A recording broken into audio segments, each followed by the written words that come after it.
Good morning, everybody. 5:43. I know it's early on a Saturday morning, but I am so glad you are joining us this morning because we've got a lot of important information to cover here as far as Tropical Storm Ian is concerned. Ian is likely to become a pretty powerful hurricane in the next 2 or 3 days and could have an impact on South Florida.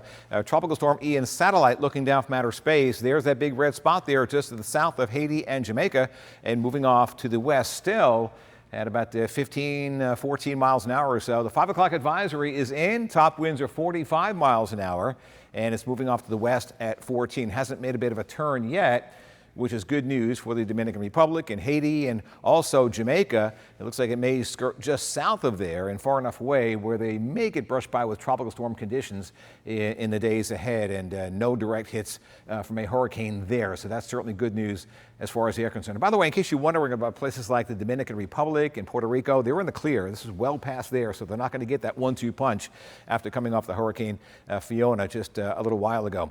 Now, there's a lot of moving parts with hurricanes. It's not just a matter of having a hurricane and it just moves and that's it. There are so many components in the atmosphere going on at the same time, and one impacts the other worldwide. This is a global circulation, and to latch on to which particular component is going to be the biggest steering current is always the most difficult part of the forecast. But here's the way the steering currents appear to be across North America.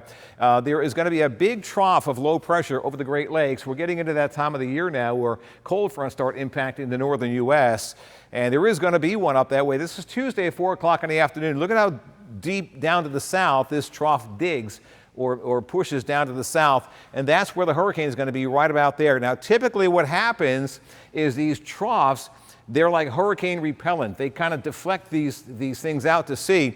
If this trough is deep enough and digs down far enough to the south by Tuesday, the hurricane, which is going to be off the coast of Cuba at that time, will get bumped right across us, which is the worst case scenario.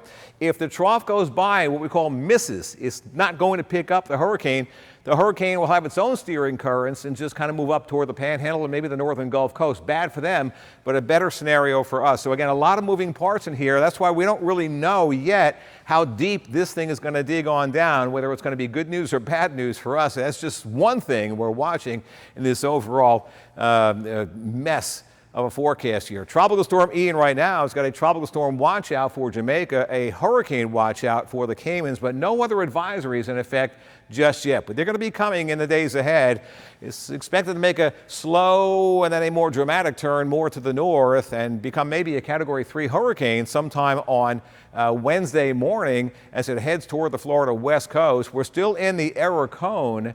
And of course, to the right of that is usually where most of the damage and the impacts are. So we're going to be in that bad spot. The question is, how far away from us will it be? Is it going to be a direct hit, or is it going to be a glancing blow? We just don't know yet. So my advice is to prepare for the worst just in case. That would be heavy rain, damaging winds, isolated tornadoes, everything that you normally see to the right of the forecast track, although the spaghetti plots this morning have trended a little bit farther off to the west. Keep your fingers crossed that continues, because that would be better news for us. But of course, somebody's going to get this at some point. So somebody's good news is always going to turn out to be somebody's bad news down the road.